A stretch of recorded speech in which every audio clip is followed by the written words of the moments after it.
Goeienaand my boetie en sissa, wees gegroet in die wonderlike naam van Jesus op hierdie geseënde maandag aand en baie dankie dat ek die voorreg het om vanaand saam met julle weer te kan bid. Dit is regtig vir my lekker om saam met julle te kan bid, maar ek weet ek sê dit oor en oor, so ek is seker julle wil nie na my oor en oor gesê hy luister wat ek sê nie. So, kom ons bid lekker saam. Vader, ek sê vir u verskriklik dankie dat ek aan die einde van nog 'n dag vir my boetie en sissa kan bid. Liewe Here, baie dankie dat u saam met ons was deur hierdie dag en nog steeds saam met ons is. Vader, baie dankie vir alles waarmee u ons geseën het vandag. Dankie Here dat u ons gevul het met wysheid en insig om alles te kon doen wat ons moes doen vandag. Baie dankie Here. Vader, ek dra my boetie en sissa nie op wat die voorreg het om te kan gaan slaap vanaand.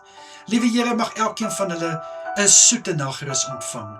Ek bid dat u hulle sal seën met goeie rus.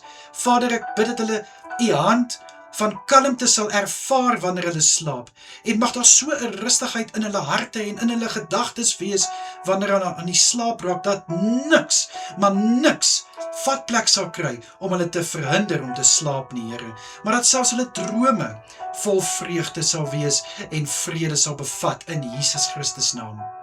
Vader, ek bid dat u asseblief vir my boetie en sissa wat werk vanaand, vul vir hulle met goeie moed vir vanaand se skof, vul vir hulle Here met krag en met wysheid om hulle beste te kan doen en gee al werk hulle in die aand. Ek bid dat hulle versterk sal wees en baie dankie vir dit wat hulle opoffer om 'n diens te kan lewer, al is dit in die aand, om so vir hulle families te sorg en ook, liewe Here, om 'n toekoms te bou. Baie dankie Here.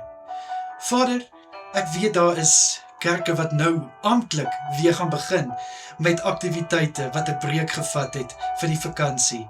Liewe Here, ek bid dat elke aktiwiteit wat gaan plaasvind vanaand, Bybelskool, kursusse, vra ek in Jesus naam dat die hand van seën oor elke byeenkoms sal wees. Raak asseblief die persoon aan wat die lesings aanbied.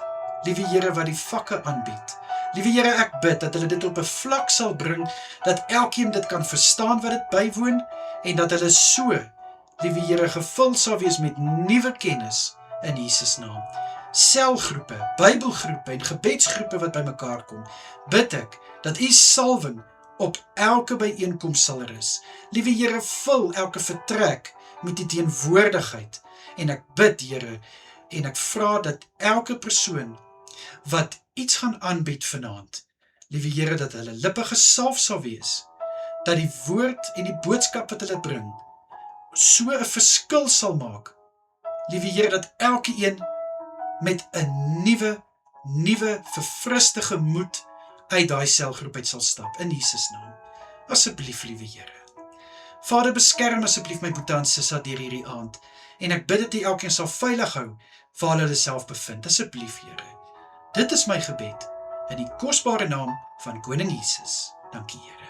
Amen en amen. My boetie en sissa, julle moet 'n wonderlike aand verder hê. Kyk asseblief mooi na julle self, en natuurlik as dit die Here se wil is, bid ek môreoggend weer vir julle. Tot dan, mooi bly almal. Bye bye.